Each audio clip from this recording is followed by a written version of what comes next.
परम सम्मान योग गुरु की साची नवाची गुरु प्यारी साध संगत जीओ, आप माई पाई वड्डियां भागां वाले सतगुरां दे पावन दरबार विच बड़े प्यार सहित शहीदां दी पवित्र याद विच जुड़ के बैठे हो। बुलाओ फतेह। वाहिगुरू जी का खालसा, वाहिगुरू जी की फतेह। आज पौह दा महीना है, ये पूरे का पूरा महीना साहिबे आलम साहिबे कमाल हेमकुंड तपस्वी आनंदपुर वासी पढ़ने के चंद गुजरी के लाल धन धन गुरु गोबिंद सिंह महाराज सतगुरां दे इतिहास नाल महीना भरिया होया है। इस महीने में साहिबां ने आनंदपुर साहब नूं छड्डना, इस महीने में वड्डे साहबजादियां दी शहीदी जो 22 तारीख नूं सी खालसा जी, इसे ही महीने में छोटे साहबजादियां दी शहीदी 26 27 28 नूं है, छोटियां की शहीदी है। सो खालसा जी ये सारा महीना आनंदपुर साहब छड्डना, फिर माछूवाड़े के जंगल में हजूर ने ताजा के तख्तां के मालक बाजा वाले पातशाह ने नंगे पैरी जाना और कहना मित्र प्यारे मुहाल मरीदा का कहना तुद बिन रोग रजाइयां दा ओडन नाग नवासां दे रहना सूर सुराही खंजर प्याला बिन किसानियां दा सहना यार जेड़ा सानू सतर चंगा पट खेड़ियां दा रहना। सब तो पहली लासानी बचपन की हजूर की कुर्बानी कि जब हजूर की उम्र 8.5 9 साल की सी, वो एक बड़ी लाजवाब कुर्बानी है साहिबा की। जिस वे बादशाह औरंगजेब ने शेरे अफगान कश्मीर के बादशाह नूं एक चिट्ठी लिखी भाई इत्थों के जिहड़े विद्वान पंडित ने उन्होंने मुसलमान कर ले, मेरे मजहब का प्रचार करनगे। और उस वेले शेरे अफगान कश्मीर ने हथ चुक ली, चंगे चंगे विद्वाना पंडितां नूं मुसलमान बनाना शुरू कर दिता। जिहड़ा इनकार कर दिता करदा उन्हें कतल किया जाता है। कुछ लोकी तरह के बंदियां ने इन्होंने आख्या भी तुसी जे बड़े टल खड़काए, बड़े मंदिरां विच मत्थे टेक के बड़ियां धूपां जगाइयां, बड़े चौर मूर्तियां ते कीते पर कोई पुकार किसे सुनी नहीं। तुसी आनंदपुर साहब की धरती अंदर 9वीं सरकार गुरु तेग बहादुर साहब सच्चे पातशाह, देखो कमाल की बात कि गुरु नानक साहब ने जनेऊ पाया नहीं। उन्होंने कहा पंडित जी जे तेरे पास इस तरह का जनेऊ है कि दया कपास संतोख सूत जतगंडी सत वट ए जनेऊ जी का है तक पांडे पांडे घट पांडे का मतलब पंडित जी जे तेरे पास इस तरह का जनेऊ है तो फिर वो मैं जनेऊ नानक पा सकता है, लेकिन जो टुटन वाला मेरा होने वाला मेरे सामने सूत्र का वड्या जनेऊ नानक नहीं पाएगा। गुरु नानक ने जनेऊ नहीं पहनया, लेकिन खालसा जी 9वें जामे विच 9वें स्वरूप विच उन्होंने जंजू लथा नहीं दिता। तां करके हजूर ने लिखिया कि तिलक जंजू राखा प्रभता का किनो पड़ो कलू में साका सातन हेत इति जिन करी शीस दिया पर सीना उचरी धर्म हेत साका जिन किया शीस दिया पर सिर न दिया। शीस दे दिता पर सिर नहीं आ रहे साहिबा ने। खालसा जी ख्याल करना, हजूर के सामने आया कि रोना शुरू किया, पुकार की महाराज साडा धर्म क्षीण हो रहा है, सानू जबरन मुसलमान बनाया जा रहा है, सानू दीनों बदीन किया जा रहा है, साडी पैज रखो, साडी लाज रखो। तो उस वेले साहिबे आलम सतगुरु महाराज 8.5 9 साल की उम्र है साहिबा जी। गोबिंद राय पातशाह बाहरों हानियां नाल खेलते आए, पूजा पिता की गोद में बैठ के कहने लगे पिताजी ये क्यों रोंदे ने। हजूर कहने लगे बेटा तुसी बच्चियां नाल खेडो, इस गल तो की लेना। नहीं पिताजी मैं पूछना चाहना क्यों रोंदे ने, ये गुरु नानक का दरबार है, इत्थे कोई रोंदा नहीं आया, हसदा गया जो मांगा है ठाकुर अपने ते सोई सोई देवा नानक दास मुख ते जो बोले उह सच होवे। ये गुरु नानक का दरबार है, ये क्यों रोंदे ने बेटा। फिर इन्हां ते धक्का हो रहा है, जुल्म हो रहे हैं, अत्याचार हो रहे, इन्हों मुसलमान किया जा रहा, इन्हों धर्मों तो खालसा जी ख्याल करने दो। हुण सतगुरु महाराज के सामने आके कश्मीर के पंडित किस तरह रोंदे ने कहानी मार मार और किस तरह प्रलाप कर रहे हैं। आप चाहते हैं पहले श्रवण करें कि ढाडी जथे तो फिर इसको अगे बेनती करता है।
इन्हां दा धर्म नहीं बच सकता, बेटा बच सकता है। कोई महात्मा, कोई पूजी हुई रूह, कोई तपस्वी इन्हां वास्ते सिर देवे, बलिदान देवे, इन्हां दा धर्म बच सकता है।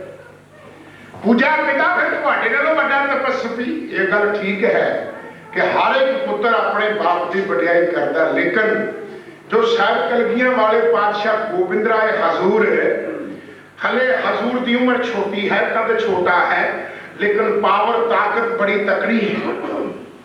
हजूर अपने पिताजी को जो कह रहे हैं, पिताजी तुहाडे नालों वड्डा तपस्वी, ये कोई शक नहीं। जे हेमकुंट ते तपस्या कर रहे सी, समुद्रखी ना सी, तां भी गुरु तेग बहादुर साहब जी सन। जे आसाम के कीर्तिदर्शी राजे सन, उन्होंने रानी माता गुजरी, तां भी गुरु तेग बहादुर साहब सन। फिर हुक्म होए भाई जे तुसी चाहते हो कि असीं तुहाडे पुत्र बन के आइए, फिर होर एक जन्म धारण करो। आखो गज के सतनाम श्री।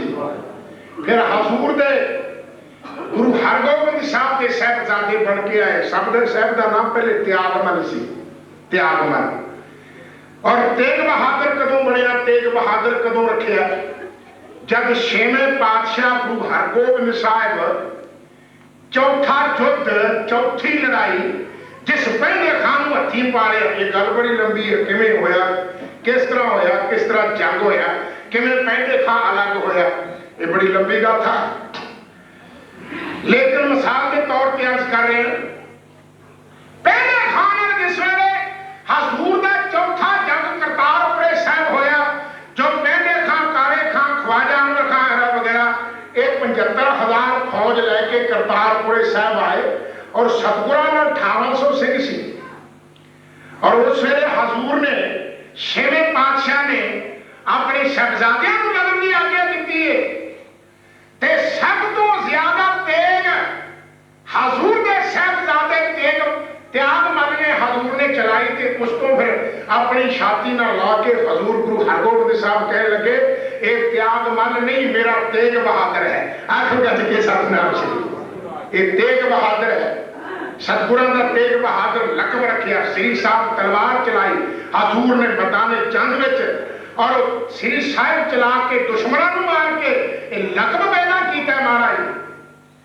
26 साल 9 महीने 13 दिन बाबे बकाले हजूर ने तपस्या की। वेखो कमाल की बात कि हजूर ने प्रगट किया तो लबाने सिखा ने, सतगुरां की देह का संस्कार किया तो लबाने सिखा ने। आखो गज के सतनाम श्री। प्रगट करने वाला भाई मक्खन शाह लवान, अंतिम देह का संस्कार करने वाला लखी शाह लवान। तो खालसा जी हजूर गुरु तेग बहादुर के साहब कह लगे, बेटा जब शहीद हो गया तो तू यतीम हो जाएगा। हाँ पिताजी, तुसी शहीद हो जाओगे, मैं यतीम हो जाऊंगा, कोई शक नहीं। पर पिताजी मेरे एक यतीम होने नाल हजारां बच्चे यतीम होने को बच सकते हैं, तो मैं अपने आप को यतीम होना चंगा समझ, ये गल कौन कह सकता है? हजूर के विरसे विच ही आई।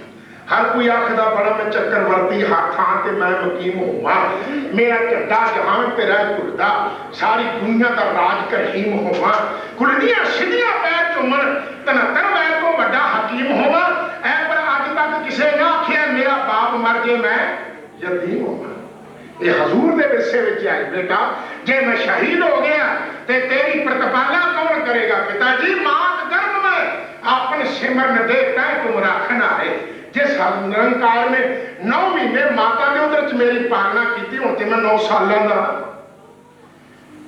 बेटा जे मैं शहीद हो गया, तू छोटा है, तू याना है, तू बच्चा है, तू सिक्खी की वागडोर नहीं संभाल सकेगा। पिताजी ठीक है, मैं कद विच जरूर छोटा, मैं उम्र में जरूर छोटा, लेकिन इरादा करके बहुत बड़ा हाँ।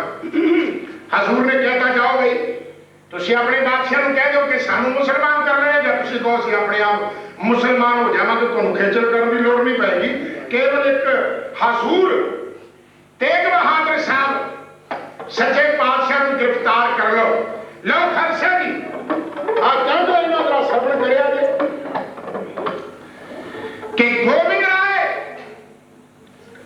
पूजा पिता गुरु तेग बहादुर साहब सतगुरां अपने पूजा पिता की कह रहे हैं, पहले दस के उस तरह तुहानू दसिया है। हुण लिखिया लाइनां विच 10 बैठ विच आप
इन्ने वैरागी त्यागी सन कि गुरु होने के बावजूद भी भोरे विच, क्योंकि रब दे प्यारे जिहड़े गुरु साहबान या रब दे प्यारे महापुरख होंदे ने वो त्यागी वैरागी होंदे हैं। तो खालसा जी महापुरखों देख के मैनू बाबा जी बाबा ईसर सिंह जी राणे वाले दो महान हस्तियां हुई जिले लुधियाने में, और नाम ईसर सी। मैं दोवां महापुरखों के स्वरूप देखे भोरे विच।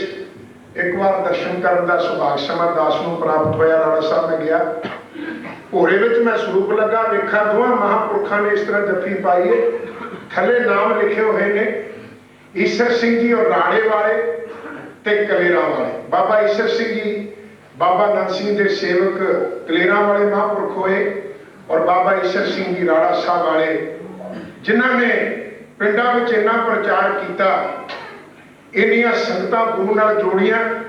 और जिस वे महापुरख कीर्तन करते सिद्धियां धारणा का सारिया संगतां नाल बोलदियां सन। उन्हां दा स्टाइल ये हुंदा सी, पहले आप महापुरख बोलते सन, जथे दे नाल वीर भरा बोलते सन, तीजे हिस्से च बीबियां। एक बार बाबा जी दिल्ली आए, कीर्तन कर रहे सी महापुरख बाबा जी राणे वाले बाबा ईसर सिंह जी। उन्होंने वाजे वाले हाथ ते पखे वाले ते तोता बह गया। फिर उन्होंने धारणा लाती, जस करदे वाहिगुरु दा सब बना दे पखेरू। अख गज के सतनाम श्री। महापुरख कहते भाई जेडे बना दे पखेरू ने वो भी जस करते हैं।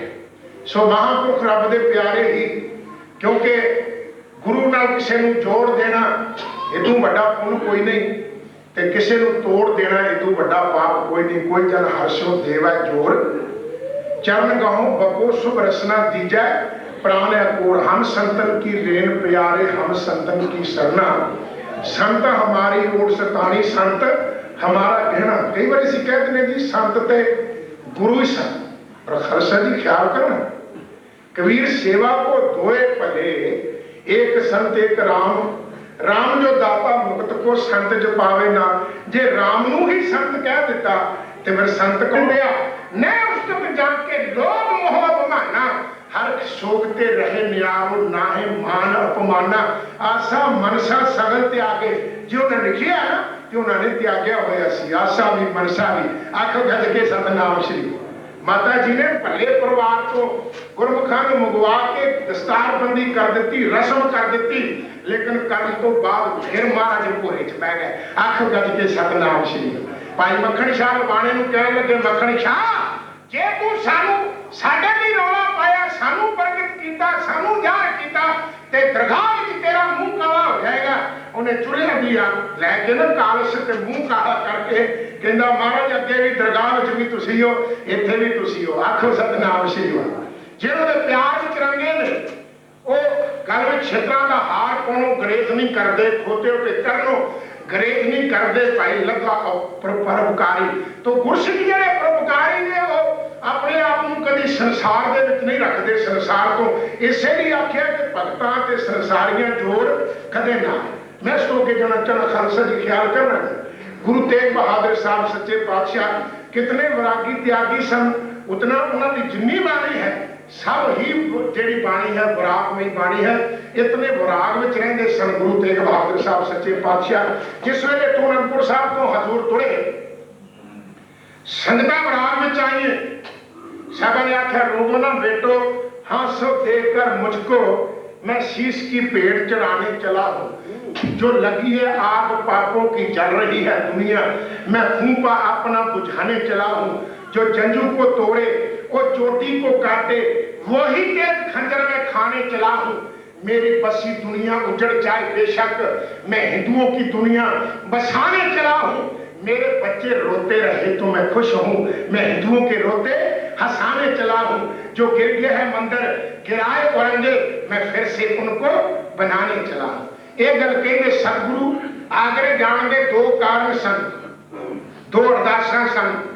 एक जिथे माई थान गुरुद्वारा है, उस माता का नाम जस्सी है, जिसने सतगुरां ने चोला तैयार करके रखे। हजूर का इनाम रख दिता गया कि जो सतगुरां को गिरफ्तार करवाएगा उन्होंने इनाम दिता जाएगा। औरंगजेब घबरा रहा सी, पता नहीं मेरे लिए कोई होर मसला कौमी मसला ना खड़ा हो जाए, इसलिए इनाम रख दिता सतगुरु तेग बहादुर साहब का। तो सतगुरु गुरु तेग बहादुर साहब को हसन ली अपने घर में बैठा उड़ीकदा कि महाराज मेरे घर आ जाए, मेरी गरीबी दूर हो जाए। उन्होंने तो गिरफ्तारी देनी ही देनी है। सतगुरु महाराज उसके घर के नेड़े एक बाग है, उस बाग में महाराज बह गए। एक भेटा चलाने वाले महाराज ने मोहर दी, दिशाला दिता कि जा बाजार चो मठियाई लिया। गिरफ्तारी देने का एक बहाना सी सतगुरां दा। उन्होंने पुलिस वाले ने फड़े, भाई तू ये दिशाला एडा कीमती कितों लिया? आखिर जी उत्थे राजे महाराजे ने पता नहीं साधु महात्मा ने बाग में बैठे ने सतगुरां नूं उत्थों गिरफ्तार किया गया। बार सत्कार दिल्ली पहुंचाया गया। सतगुरां नूं भूतां प्रेतां वाले घर में रखिया। हुण इन्हां नूं इह नहीं पता भी जिहड़ा गुरसिख बाणी पढ़दा ਉਹਦੇ नेड़े भूत प्रेत नहीं आउंदे। जिहड़ा इह पढ़दा ताती वाव नाल लागी पार ब्रह्म सरनाई चौ गिरद हमारे रामकार दुख लगे ना भाई कीर्तन सोयला सोयला राम जी की मैला पहला जाकर कीर्ता आखिर करते गाए विचारो।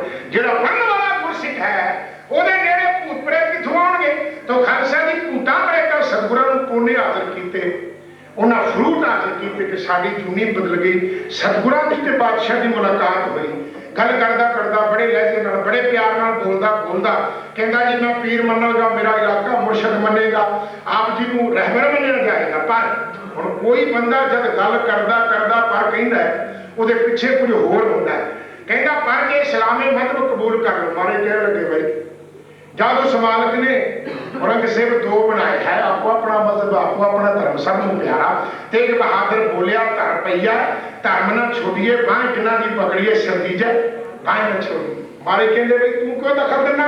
कहंदा जी मैं एक कर देना चाहुंदा। आखिर गल वधिया साहबा ने आख्या फिर गल सुन।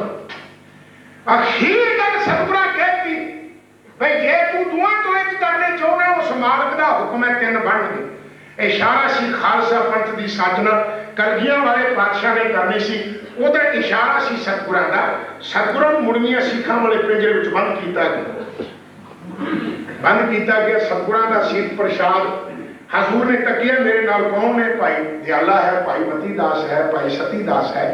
जिस वे हजूर ने तकिया जिहड़े कहंदे सी जी तुसीं साडे आगू बनो, तुसीं साडे रहबर बनो, तुसीं साडे लीडर बनो, तुसीं साडे धर्म की आवाज़ उठाओ। महाराज ने वेखिया हुण पिछे है कोई नहीं। फिर महाराज ने उत्थे उच्चारण किया कि संग सखा सब तज गए कौन निभ्यो साथ, कहो नानक के बिरद में टेक एक रघुनाथ। महाराज कहते कोई गल नहीं, ये संसार फिर महाराज ने सारे झूठे करके ना तां उचारिया कि जग रचना सब झूठा है, ये संसार झूठा है। महाराज कहते कोई गल नहीं, चिंता ताकि कीजिए जो अनहोनी हुए। ये मार्ग संसार को नानक फिरने को इतने किसी रहना नहीं, पर हजूर ने जो किया करके विखा दिता है। लेकिन खालसा जी जिहड़े कहते सी तुसीं साडे वास्ते अगे लगो, केवल मुखी सिੱਖੀ महाराज के नाल रहे ना, भाई दयाला, भाई सती दास, भाई मती दास, लेकिन बाकी तो कोई सारी इन्नी कौम सी सारे रल के थोड़ी गए। बड़ा दुख होंदा जो ये गल कह दिंदे ने लो जी इन्हां दा ते अपना कोई मसला सी। आखो सतनाम श्री खालसा जी ख्याल करना। सतगुरु तिलक जंजू राखा प्रमतांका किनो बड़ो करूं में साका। जैसा साका गुरु तेग बहादुर साहब ने किया किसी ने करना। साधन हित तीजन करी शीस दिया पर सीना उचरी, धर्म हित साका जिन किया शीस दिया पर सिर न दिया। सिर का मतलब हजूर ने शीस दे दिता लेकिन सिर के नहीं हारिया। शीस दिया पर सिर न दिया। तेग बहादुर के चलत भयो जगत को शोक है सब जग भयो जय जय जय सरलोक। खालसा जी गुरु तेग बहादुर साहब मती दास कहंदा महाराज जे तुसीं हुक्म दो तो इस राज का तख्ता उल्टा सकता। महाराज कहते मती दास जिहड़ा पिंजरे में बैठा वो कुछ नहीं कर सकता। महाराज असीं तां करना तुहाडी किरपा नाल है और तुसीं जो मर्जी कर सकते हो। महाराज आप की नहीं कर सकते। महाराज कहते उहदा हुक्म है आपे हर एक रंग है आपे बहु रंगी जो तिस भावै नानका साई गल चंगी। मती दास नूं बादशाह ने बुलाया ते बादशाह बुला के कहण लगा